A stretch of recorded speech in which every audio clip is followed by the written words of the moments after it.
Bonjour, bonsoir tout le monde, j'espère que vous allez bien. Je vous retrouve aujourd'hui enfin face cam pour vous parler d'un sujet très épineux. Et pour ceux qui me demandent pourquoi on me voit moins souvent face caméra, je vous explique tout ça à la fin de la vidéo pour ceux que ça intéresse. Donc aujourd'hui, sujet chaud, bouillant, mais avant de démarrer, je tiens à remercier mon fidèle sponsor du jour, sans qui ce type de vidéo ne serait pas possible, CyberGhost VPN. Avec plus de 38 millions d'utilisateurs, CyberGhost VPN est, à mon sens, le meilleur VPN sur le marché. Il vous permet de crypter vos données personnelles, également de masquer votre adresse IP. Et sachez que lorsque vous vous connectez justement à un réseau public, type dans un café, un aéroport, une chambre d'hôtel, moult endroits, vous vous exposez à chaque fois aux hackers, aux sites également malveillants qui là littéralement vous pompent toutes vos données. Grâce à un tunnel privé sécurisé, ce qui est donc le principe d'un VPN, toutes vos données seront cryptées. CyberGhost lui-même n'a pas accès à vos données personnelles, sachez-le. À notre époque, il est plus que vital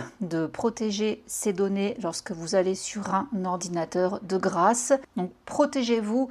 Et au-delà de ça, il y a aussi une partie très cool, c'est que si vous vous connectez justement dans un autre pays, donc du fin fond de votre canapé à Paris, admettons, vous pouvez faire comme si vous étiez dans un loft, je ne sais pas moi, à Séoul, à New York, peu importe, et du coup débloquer le catalogue de ces pays. Donc ça marche pour Netflix, Disney+, Hulu, enfin je vais pas tous vous les faire, mais voilà, il y a 40 plateformes. Car oui, les catalogues varient d'un pays à l'autre. Donc de quoi alimenter vos soirées. Sachez en plus que CyberGhost est compatible avec tous les systèmes d'exploitation, Mac, iOS, Android, Windows, PlayStation, enfin bref, je vous les ai tous mis à l'écran. Et grâce à un seul abonnement, vous pouvez couvrir jusqu'à 7 appareils. Donc, tous vos appareils, y compris ceux de votre famille ou de vos amis. C'est vous qui voyez. Donc pour profiter de tout ça, cliquez sur le lien qui se trouve en barre d'infos et vous pourrez profiter de l'offre de 83% de réduction ainsi que de 4 mois en plus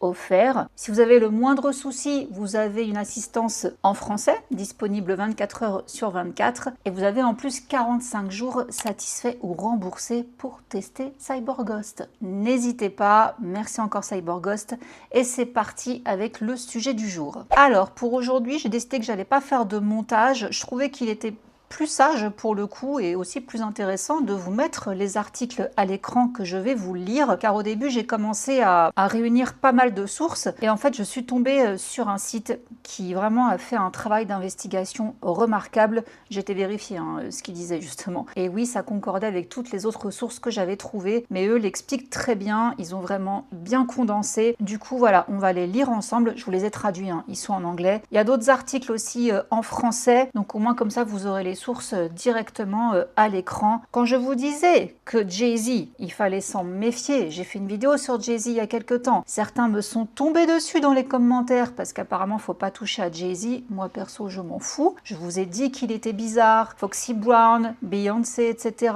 Il y a eu également une jeune fille qui s'est plaint de Diddy et de lui. Bon, Jay-Z s'en est sorti parce que son récit n'était pas très cohérent. On parle quand même d'une fille qui avait des petits soucis, donc voilà, c'était pas non plus je pense facile pour elle, mais moi je voulais bien croire son témoignage parce que je vous ai dit que Jay-Z était très bizarre et plus j'ai creusé, notamment quand l'affaire Epstein est sortie, enfin plutôt quand les dossiers Epstein ont enfin été révélés en partie, et bon bah écoutez, voilà quoi, ça confirme pas mal de choses que je pensais sur lui. Petite pensée aussi à Jaguar Wright qui le dénonce depuis longtemps et que tout le monde traite de folle. Non, je pense que cette femme est loin d'être folle. On veut la faire passer pour une folle parce que ce qu'elle dit dérange, mais non, elle n'est pas du tout folle. Donc écoutez, on va voir tout ça ensemble et en introduction, je trouvais qu'il était quand même très rigolo de vous parler de P. Diddy qui voit encore sa peine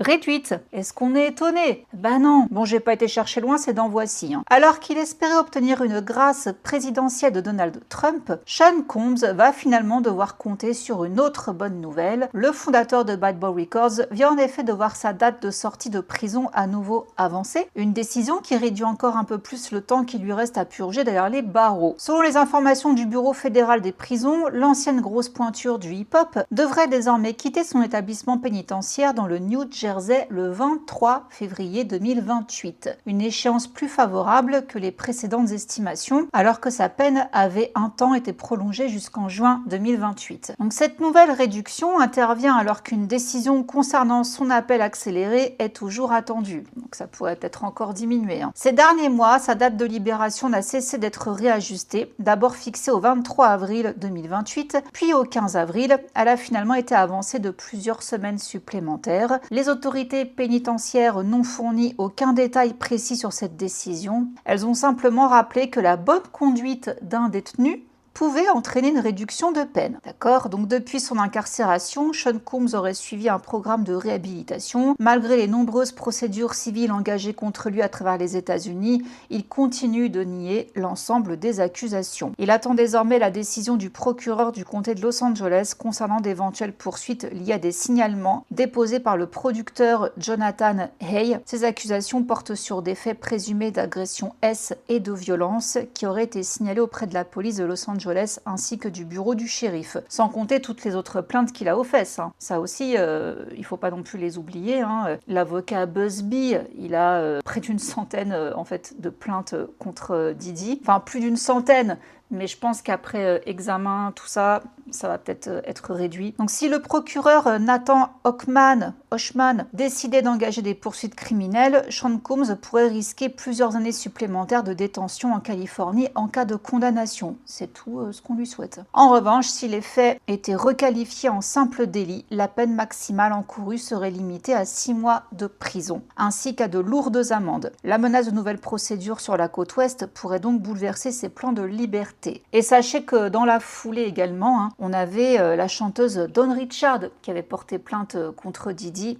Un juge fédéral a rejeté sa plainte. Donc elle l'accusait de violences physiques et psychologiques, notamment des attouchements. Mais son dossier n'a pas été déposé dans le délai d'1 an requis après les faits allégués. Donc l'avocat de Dawn Richard a déclaré qu'elle déposerait à nouveau sa plainte principale devant un tribunal d'État en vertu de la loi sur les violences fondées sur le genre. Donc voilà, concernant des petites news fraîches de Diddy, grand copain de Jay-Z, même s'il affirme que non, pas du tout. Ils se connaissent juste comme ça, c'est des potes d'affaires et tout. Oh, quelle insulte à notre intelligence. Tiens, justement, je vous mets l'article à l'écran, article de CNews. On s'en fiche du bord politique des articles que je vous prends, ça se dit partout la même chose. Leur relation a toujours été strictement professionnelle. L'avocat de Jay-Z nie tout lien d'amitié entre son client et Diddy. Après avoir fermement nié les allégations de VIOL sur une fille de 13 ans en 2000 avec Diddy, dans une déclaration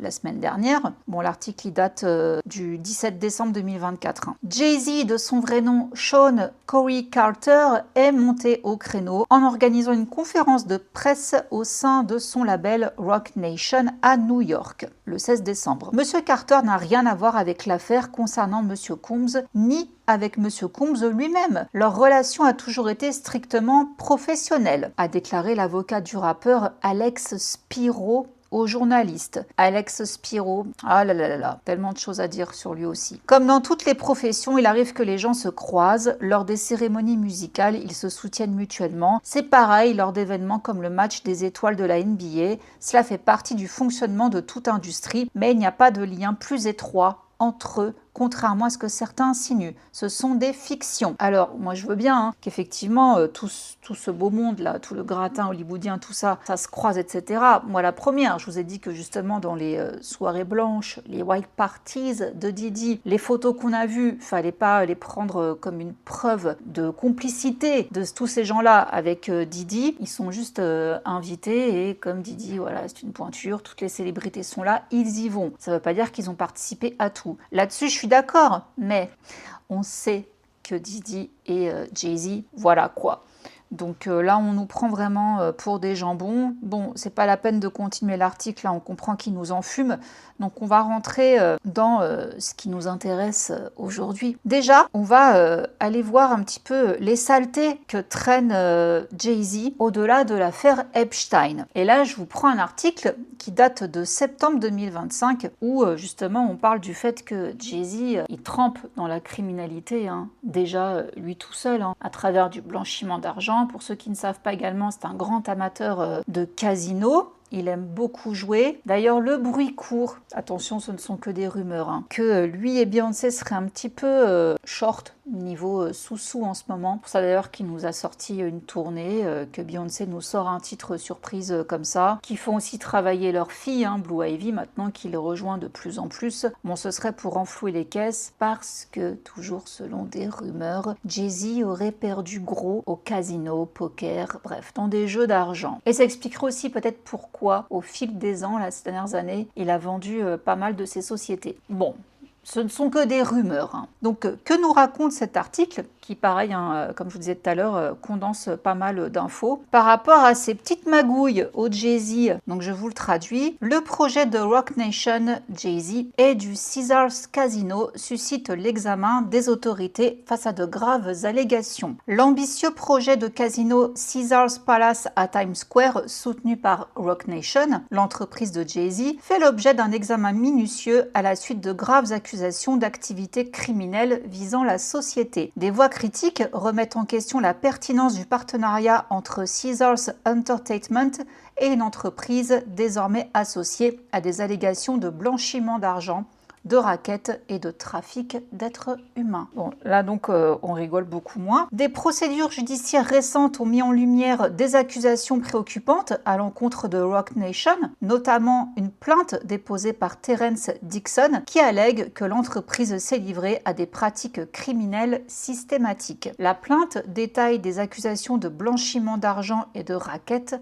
suggérant que des membres du personnel de Roc Nation ont coordonné des manœuvres de dissimulation financière et blanchi des fonds illicites via des comptes d'entreprise. Cette situation a suscité l'inquiétude des membres de la communauté et des parties prenantes quant aux répercussions potentielles sur le projet de casino. Roc Nation, par l'intermédiaire de ses dirigeants et de son personnel, a collaboré avec le défendeur Cartagena, Fat Joe, le rappeur, hein, pour blanchir des fonds d'origine illicite, soustraire des activités criminelles à la surveillance des autorités et fournir une couverture opérationnelle à l'organisation. Le milieu de Broadway s'est imposé comme l'un des opposants les plus virulents au projet de casino. Ses détracteurs soutiennent que l'établissement pourrait aggraver les problèmes de congestion et de criminalité déjà présents à Midtown Manhattan. Ils craignent que l'association avec Roc Nation, désormais perçue par beaucoup comme une organisation criminelle, ne transforme le casino en un aimant pour les gangs et la criminalité, complexifiant davantage la dynamique du quartier. Si je dis pas de bêtises, il me semble que Nas, le rappeur, lui, il a eu aucun problème à avoir son casino. De toute façon, Nas ne trempe pas dans ce genre de choses. D'ailleurs, j'avais entendu un jour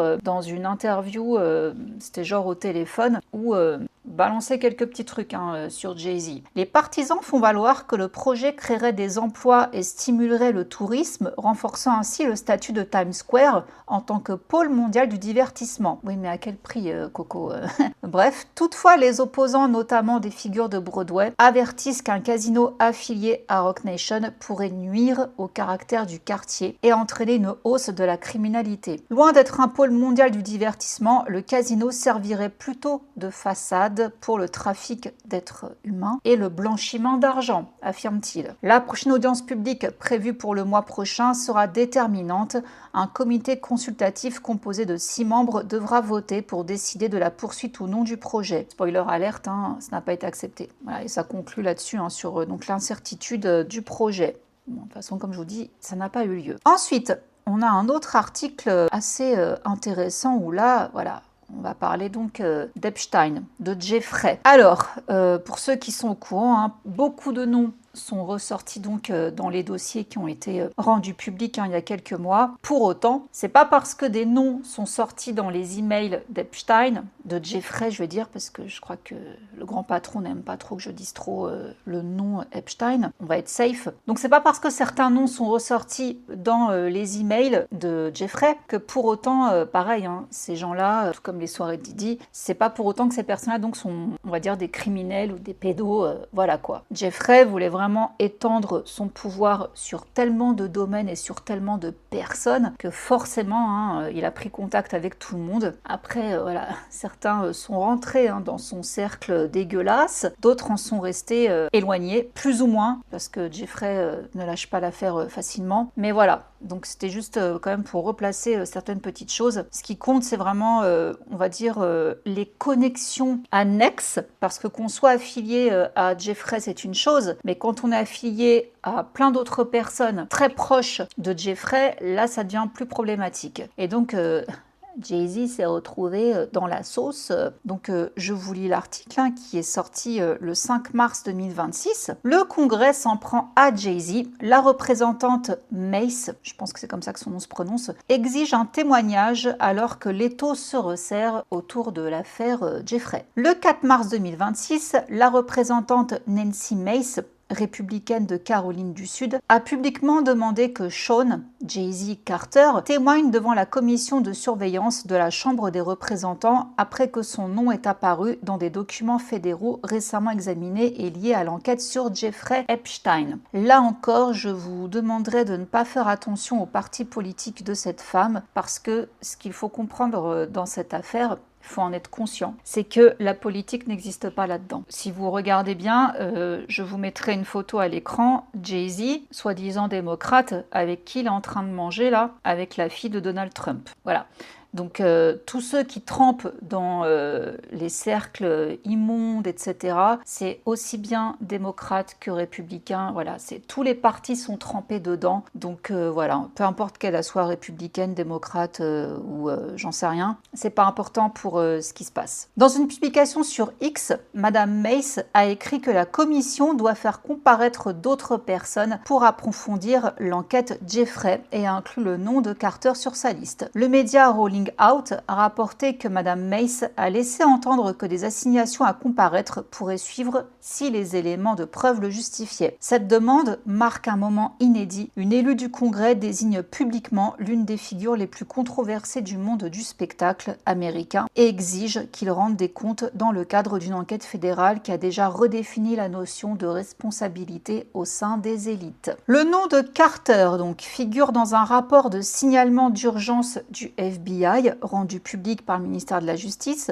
Dans ce document, une victime anonyme affirme avoir été droguée et agressée intimement pendant plusieurs années, déclarait s'être réveillée un jour dans une pièce en présence à la fois de Harvey Weinstein et de Jay-Z. Harvey Weinstein, qui décrit Jay-Z comme un ami. Et il l'a pas dit comme ça à n'importe qui, n'importe comment. Jay-Z était à côté de lui, il n'a pas démenti. Donc encore une fois, Jay-Z très copain avec quelqu'un qui a été reconnu comme un abuseur de femmes et condamné pour ça. Sans parler de Didi, encore une fois. Variety a confirmé que cette mention provenait d'un signalement archivé dans le cadre de l'enquête plus large sur Jeffrey. Madame Mace a déclaré avoir personnellement examiné les documents citant Jay-Z, Carter, bien qu'aucune pièce à conviction ni aucune déclaration sous serment n'ait accompagné ses propos publics. L'affaire dépasse largement le cadre d'un simple rapport du FBI pour englober le réseau gravitant autour de l'avocat personnel de Jay-Z, Alex Spiro. Le nom d'Alex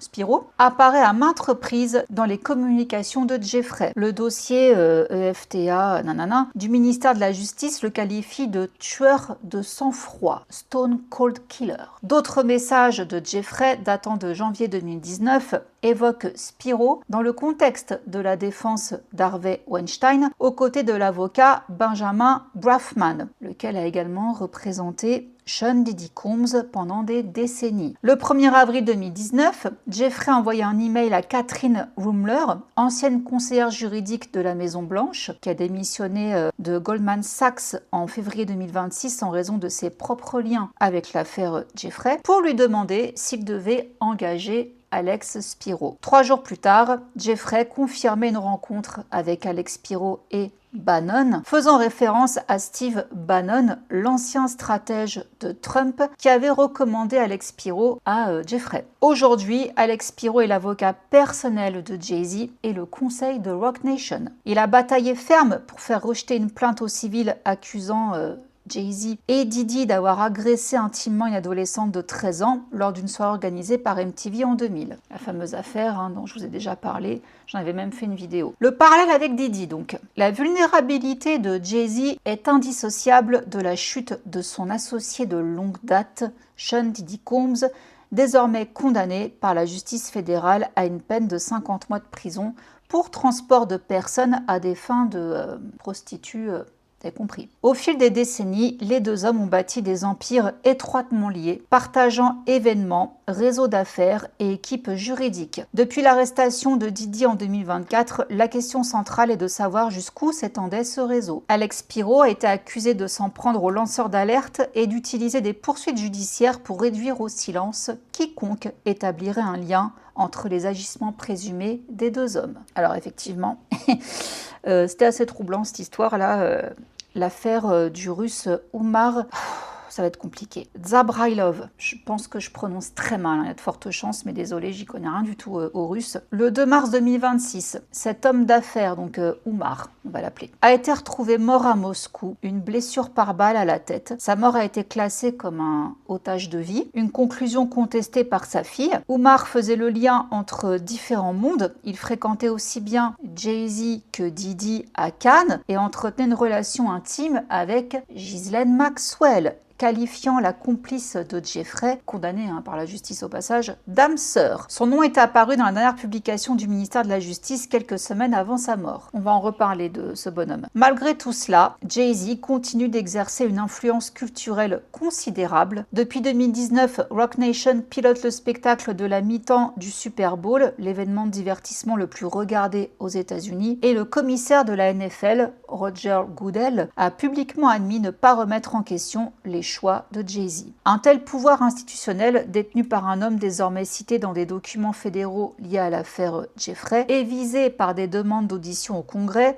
soulève des questions urgentes en matière de responsabilité. À la date du 5 mars 2026, Jay-Z n'a fait l'objet d'aucune inculpation ni d'aucune assignation à comparaître officielle. Son avocat a qualifié toutes les allégations d'infondées. Toutefois, la donne a changé. Un membre du Congrès l'a nommément désigné. Des documents du ministère de la Justice le situent dans les dossiers de l'enquête Jeffrey. Son avocat personnel apparaît dans les communications de Jeffrey lui-même et son plus proche collaborateur dans l'industrie du divertissement purge actuellement une peine fédérale. Oui, donc les taux se resserrent. La commission de surveillance est en possession des documents. La représentante Mace a lancé l'appel. Reste désormais à savoir si Sean Carter y répondra. Donc, ce russe Umar, voici donc son compte Instagram et voici notamment les jolies photos qu'il a publiées juste après l'arrestation de Diddy. Donc, on le voit effectivement avec Diddy et Beyoncé et Jay-Z. C'était lors du festival de Cannes. Et donc, concernant la mort de ce monsieur, donc il se serait ôté la vie. Je vous lis un petit passage d'un article que j'ai trouvé où c'est justement sa fille qui s'exprime. Elle estime que la mort de son père aurait pu être violente et associe cette tragédie à son implication potentielle dans l'affaire très médiatisée sur Jeffrey. Peu avant le décès de Umar, une photographie de ce dernier avait été retrouvée parmi les dossiers très commentés de ce pédo, ce qui ne fait que renforcer les soupçons. Dans un autre article que je vous mets à l'écran, elle s'exprime encore. Donc, selon Alvina, donc c'est elle, Alvina, sa fille, elle a hérité très peu de choses de son père qui, affirme-t-elle, a dilapidé sa fortune pour Naomi Campbell, des fêtes, des yachts et pour essayer d'impressionner P. Diddy. En évoquant son enfance, Alvina a admis qu'avoir un père riche et célèbre était amusant, mais elle réalise désormais que savoir subvenir à ses propres besoins est bien plus important que de porter des diamants à 6 ou 10 ans. Elle a qualifié son père de héros principal qu'elle adorait, tout en le décrivant comme la personne la plus dangereuse de sa vie. Je peux aimer mon père et le critiquer en même temps. Ces deux réalités peuvent coexister. C'est pourquoi il est difficile d'accepter qu'une personne ne puisse pas être uniquement bonne. Mon père était charismatique, intelligent, drôle, mais il avait aussi une face sombre très dangereuse. Je ne le connaissais pas vraiment personnellement, je le connaissais surtout par le biais des médias. Donc elle s'est souvenue que son père pouvait se montrer dur et l'exposer à des situations dangereuses. Elle dit: il m'a fait boire de l'alcool quand j'avais 6 ans. Il y a des moments dont je ne veux même pas parler. Dieu seul sait ce qui s'est passé. Bien qu'il fût brillant et fascinant, il cachait une part d'ombre très profonde. À mes yeux, il était à la fois très intelligent et très insensé. Les gens profitaient souvent de lui et finalement, il est mort de façon atroce. Il a été tué comme un chien. Pourquoi? Donc voilà, quelqu'un de sombre et de dangereux. Il considérait Ghislaine Maxwell comme son âme sœur. On va explorer un peu plus en profondeur tout ça avec un article qui date du 3 mars 2026 que je vous mets à l'écran et que naturellement je vous traduis. La toile d'Epstein reliant Jay-Z, Didi, Alex Spiro et un sénateur russe décédé, Umar Zabrailov. Voici donc le titre. Comment la mort suspecte d'un homme d'affaires russe a mis en lumière les liens entre Jeffrey et deux figures controversées du monde du divertissement, Jay-Z et Didi, ainsi que l'avocat qui s'est évertué à les rendre intouchables. Au matin du 2 mars 2026, l'homme d'affaires russe Umar a été retrouvé mort dans son appartement de luxe moscovite, une balle dans la tête. Il avait 67 ans. Les autorités russes ont conclu un otage de vie. Sa fille, elle, a dénoncé une manœuvre visant à le faire taire. Quelques semaines plus tôt, son nom était apparu dans la dernière série de documents relatifs à l'affaire Jeffrey, publiée par le ministère américain de la Justice. Cette divulgation révélait un réseau de relations menaçant de faire voler en éclats l'image publique soigneusement bâtie de 3 des hommes les plus controversés du divertissement et du monde juridique américain, à savoir donc Jay-Z, Didi et l'avocat Alex Spiro. Umar est désormais le dernier nom en date sur une liste croissante de personnes liées au scandale Jeffrey, décédé dans des circonstances douteuses. Toutefois, cette enquête ne porte pas principalement sur lui, elle s'intéresse aux hommes qu'il a mis en relation et à la machine qui a œuvré pour les maintenir au-dessus des lois. Alors, découvrons ensemble cette enquête. Jay-Z et Didi, des yachts de Cannes aux tribunaux fédéraux, les trajectoires de Sean Carter et de Sean Combs sont étroitement liées depuis des décennies, tant sur le plan professionnel et social que, comme le suggèrent des preuves de plus en plus nombreuses, au sein d'une entreprise criminelle présumée. Ils ont bâti leurs empires côte à côte, Carter via Roc Nation, Combs via Bad Boy et Combs Enterprises. Ils assistaient aux événements de l'un et de l'autre, partaient en vacances ensemble et partageaient des équipes juridiques et commerciales communes. Lorsque Combs a été arrêté en 2024 pour des chefs d'accusation fédéraux de trafic S, enquêteurs et journalistes se sont immédiatement interrogés sur l'étendue de ce réseau et sur éventuellement l'implication de Carter, Jay-Z. Entre en scène, Umar, l'ancien sénateur russe et oligarque d'origine tchétchène, a raconté publiquement comment il s'était lié d'amitié avec Didi et Jay-Z lors du festival de Cannes où son yacht était amarré à côté des leurs. Il a écrit sur Telegram qu'ils étaient devenus amis et avaient par la suite commencé à assister ensemble à divers événements. Il a nié toute connaissance d'activités criminelles, affirmant qu'il n'y avait eu ni soirée à l'huile ni autre pratique louche. Parallèlement, Umar fréquentait assidûment le cercle intime de Jeffrey. Il qualifiait Ghislaine Maxwell, la complice de Jeffrey, d'âme sœur. Les documents du ministère de la Justice révèlent un échange de courriels datant de mai 2001, dans lequel il exprimait son souhait de voir Ghislaine à Moscou et de prendre soin d'elle. Maxwell a répondu qu'elle, Jeffrey et un associé prénommé Tom prévoyaient de se rendre à Moscou ce vendredi-là. Umar a reconnu connaître Jeffrey de nom et a déploré l'incarcération de Ghislaine, la qualifiant de femme la plus charmante. En d'autres termes, Umar faisait office de pont, un homme dont les relations personnelles reliaient physiquement le réseau de trafic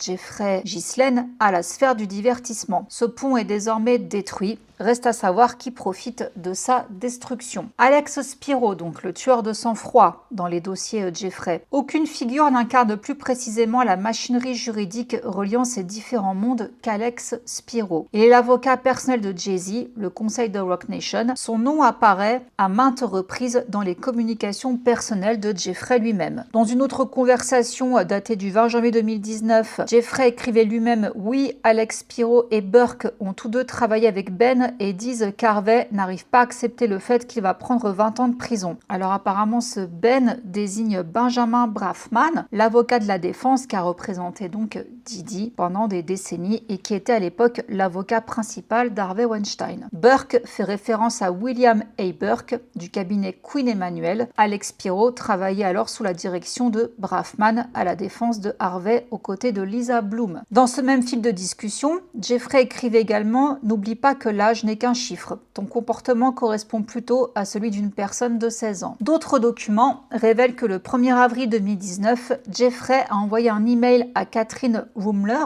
ancienne adjointe principale du conseil juridique de la Maison-Blanche sous la présidence d'Obama et exécutrice testamentaire suppléante désignée dans le testament de Jeffrey, dans lequel il écrivait « Bannon pense que je devrais engager Burke et Spiro pour gérer le volet civil. Qu'en penses-tu » 3 jours plus tard, le 4 avril, Jeffrey a envoyé un email à l'avocat Brad Karp indiquant « Alex Spiro et Bannon viennent demain à 16h », une information confirmée par une entrée dans l'agenda Google figurant dans le dossier du ministère de la Justice. Steve Bannon, l'ancien stratège de la Maison-Blanche, recommandait personnellement Alex Spiro à Jeffrey. Le parcours est accablant. Alex Spiro a travaillé sous la direction de Braffman à la défense de Weinstein, agresseur en série condamné et proche collaborateur de Jeffrey. Braffman a également représenté Diddy pendant des décennies. Jeffrey envisageait personnellement d'engager Alex Spiro des mois avant sa mort dans une cellule de prison à Manhattan. Alex Spiro est ensuite devenu le principal avocat de Jay-Z, chargé de préserver l'empire de ce dernier alors que l'étau se resserre. La carrière de Spiro se définit non seulement par les personnes qu'il défend, mais aussi par sa manière d'opérer. Lors de la défense d'Harvey Weinstein, il a été accusé, dans le cadre d'une plainte fédérale, d'avoir eu recours à des tactiques trompeuses pour obtenir des éléments de preuve auprès d'une accusatrice, une affaire signalée au procureur du district de Manhattan. Il avait quitté le bureau du procureur de Manhattan dans la controverse après avoir été accusé de s'être fait passer pour un agent des forces de l'ordre devant des tribunaux de Miami et de Manhattan. Jack Palladino, le détective privé qui travaillait pour l'équipe de défense de Harvey Weinstein aux côtés d'Alex Spiro et Lisa Bloom, a été assassiné devant son domicile de San Francisco peu après son implication dans l'affaire. Ce schéma se répète avec ses clients actuels. Spiro a été mandaté pour poursuivre en justice le lanceur d'alerte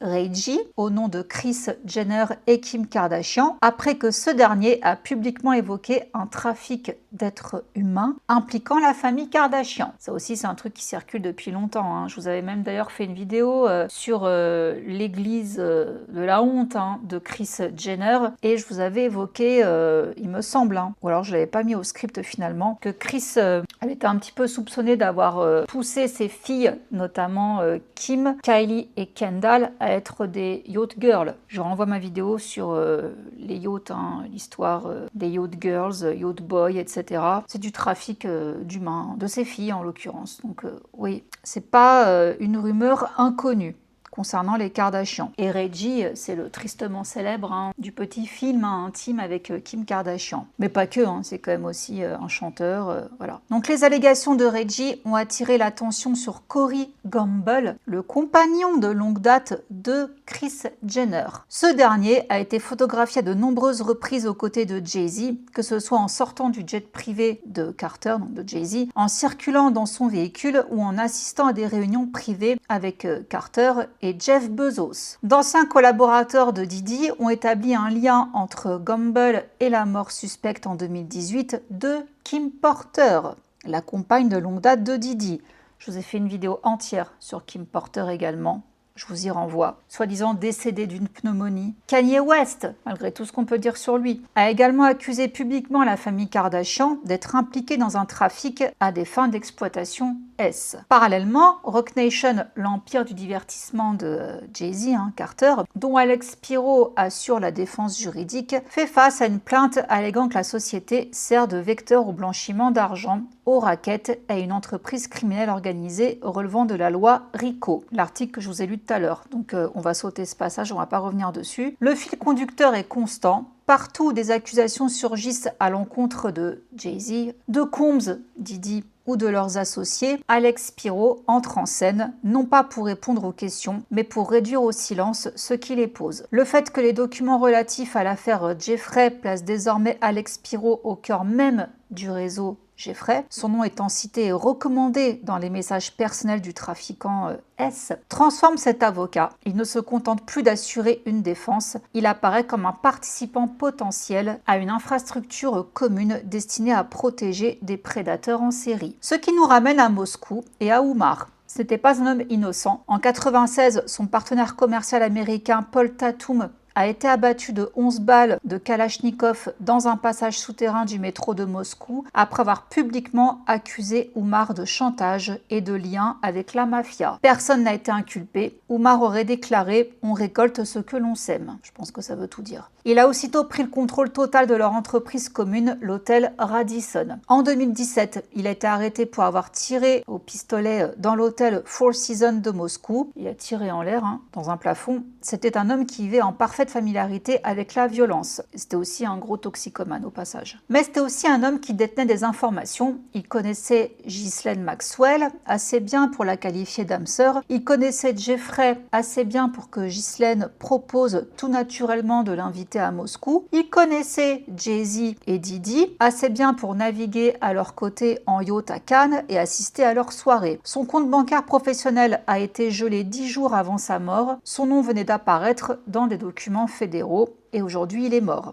Sa fille soutient qu'on l'a réduit au silence. Oumar n'est pas la première figure liée à Jeffrey à mourir dans des circonstances suspectes et compte tenu de l'ampleur du réseau révélé par ces dossiers, il est peu probable qu'il soit le dernier. Jeffrey lui-même est mort dans une cellule de prison fédérale dans des circonstances toujours contestées. Jack Palladino, l'enquêteur chargé de la défense d'Harvey, a été assassiné. Kim Porter, l'ex-compagne de Didi, est décédée subitement en 2018 dans des conditions qui font l'objet d'un nouvel examen depuis la condamnation de Didi. Les morts ne peuvent pas témoigner, mais les documents demeurent. Les messages de Jeffrey lui-même citent le nom d'Alex Pirot. Les dossiers du ministère de la Justice établissent un lien entre Maxwell et Oumar, lequel était lié à Didi et Jay-Z. Des documents judiciaires accusent Roc Nation de violation et de la loi RICO. Un lanceur d'alerte dénonce un réseau de trafic à Hollywood et l'avocat au cœur de toute cette affaire, l'homme que Jeffrey qualifiait de tueur impitoyable, l'homme que Steve Bannon a personnellement recommandé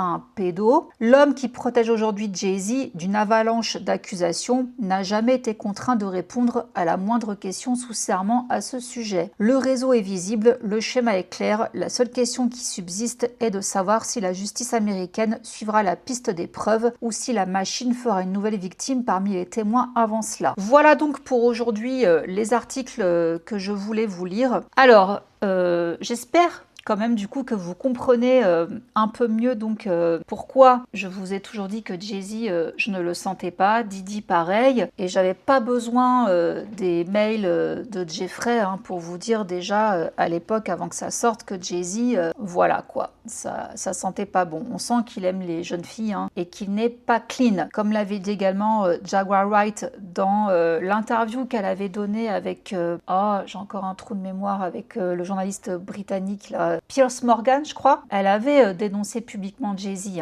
Bon, Jay-Z s'est ramené et l'émission a été supprimée de YouTube. Je l'ai conservée. Je l'avais enregistrée parce que justement, je me doutais que sûrement elle sauterait tellement c'était grave ce qu'elle disait. Elle disait clairement qu'il était pire que Didi. On l'a traité de folle, etc. D'ailleurs, selon elle, là j'ai entendu une récente interview d'elle où elle dit que, à son sens, elle a été piégée dans cette émission. Ils l'ont invitée pour qu'elle parle et pour la faire passer publiquement pour une folle. Pour elle, on l'a piégée, c'était orchestré. Et je pense qu'elle a raison, c'est pas faux. Voilà un petit peu, si vous voulez, où on en est par rapport à Didi et Jay-Z. Alors, il y a encore d'autres recherches que j'ai faites à côté. Et globalement, ce qu'il en ressort, c'est que Jay-Z et Didi règnent sur le monde du divertissement et sur d'autres marques autour. Donc voilà, ils ont construit des empires, mais dans cette grande toile de perversité, ils ne serviraient ni plus ni moins que des hommes encore plus puissants qu'eux, blancs. C'est pour ça que certains rappeurs, chanteurs, producteurs américains qui osent parler noir dénonce qu'en fait il a vendu son peuple, sa communauté. Il les a trahis, les a vendus aux Blancs. Bon, c'est le bruit qui court, hein, voilà, de certains. Il aime montrer que il dirige tout ça et qu'en gros il fait ce qu'il veut dans le monde du divertissement. Il fait ce qu'il veut de ses artistes. Donc si quelqu'un de plus haut veut quoi que ce soit, ils ont qu'à passer par lui et il leur fournit. Pourquoi il fait ça? Pour avoir encore plus de pouvoir, pour devenir intouchable. Comme l'est Didi, parce qu'une chose soit claire, hein, Didi en ce moment il est en prison, mais la peine est tellement dérisoire, et en plus je demande à voir les conditions dans lesquelles il est en prison, hein. J'aimerais bien qu'on voit sa cellule, tout ça, ça se trouve le mec il a juste un loft dans la prison, j'en sais rien. C'est ridicule en fait la peine qu'il a pris. De toute façon, je vous l'ai dit que ce procès c'était une farce. On l'a suivi, hein. Je vous ai fait des updates sur ma chaîne et tout. Je vous disais que ça puait parce qu'il n'y avait rien qui allait en fait. Tout ce qui était vraiment intéressant, tout ce qui aurait pu vraiment le faire plonger, ça a été mal fait, ça a été mal foutu. Donc voilà, pour moi, ces procès-là, ce sont vraiment de la poudre de perlimpinpin. Ah non, j'aime pas, on dirait Macron quand je dis ça. C'est de la poudre aux yeux. Voilà, pour nous faire croire qu'il y a un semblant de justice qui est fait. Mais que nini! Un jour, peut-être, il y aura quelqu'un de moins corrompu et de moins pourri au pouvoir et qui les fera réellement condamner. Prenez R. Kelly. Ce qu'il a fait, c'est pas pire que ce qu'a fait Didi. Et pourtant, lui, il a mangé parce qu'il était moins influent. Déjà, il avait moins d'argent et il était moins influent que Didi et Jay-Z. C'est tout. Ça va pas plus loin que ça. Oui, qu'il y ait des personnes qui meurent et tout ça, je suis pas étonnée. À la lumière de tout ça, mais encore une fois, je ne fais pas confiance à la justice. Je trouve qu'elle est un peu à deux vitesses. Il y a des personnes, oui, qui vont prendre très cher, mais là, on touche vraiment à des gens qui savent beaucoup de choses et ils ne parleront jamais, hein. Ils dénonceront jamais toutes les têtes qu'ils connaissent. Peut-être ils pourraient menacer s'ils sentaient qu'ils allaient prendre perpète, hein, quelque chose comme ça, mais ils finiraient comme Jeffrey, décédé subitement dans une cellule quand il n'y avait pas de caméra, etc., etc. Vous voyez le truc. Donc voilà, soit ils feront jamais de prison, ou du moins pas des grosses peines, hein, comme là pour Didi, soit ils décéderont, soit un jour quelqu'un de haut placé et avec une morale les condamnera vraiment. Quelqu'un qui aura plus de pouvoir que les autres les condamnera. Et justice sera enfin rendue. On peut toujours rêver. Nous verrons bien. Voilà en tout cas les amis, j'espère que ce format ça a été. Je vous avais déjà fait de façon des formats comme ça quand on lisait les plaintes pour l'affaire Baldoni, Lavie, etc. Mais voilà, comme je vous disais, c'était mieux je trouve de lire les articles ensemble. Toutes les infos étaient collectées. Est-ce qu'on peut revenir sur cette photo qui me dérange profondément, en fait, de voir la fille de ce Oumar qui tient le bras de Didi. Elle a une expression sur le visage tellement pas sereine, et quand on sait ce qu'elle dit de son père qui lui a fait boire de l'alcool très jeune et qui a fait des trucs, elle n'a même pas envie d'en parler, est-ce que peut-être son père l'aurait passé à Didi? Elle a l'air d'avoir quoi là-dessus? 15 ans? 15-16 ans? Je sais pas. Didi et Jay-Z, hein. L'un des deux. Je sais pas, c'est le malaise que j'ai ressenti en voyant cette photo. Dites-moi ce que vous en pensez. Je vous laisse méditer sur tout ça. Il y aura d'autres vidéos. Et avant de vous quitter, donc, je réponds à la question de ceux qui me demandent pourquoi on te voit moins. Comme vous le savez, j'ai des soucis de santé. D'ailleurs, je remercie chaleureusement tous ceux qui prennent de mes nouvelles à chaque fois. Et oui, donc j'ai des soucis de santé en effet, mais au-delà de ça, c'est qu'il fait une chaleur à mourir.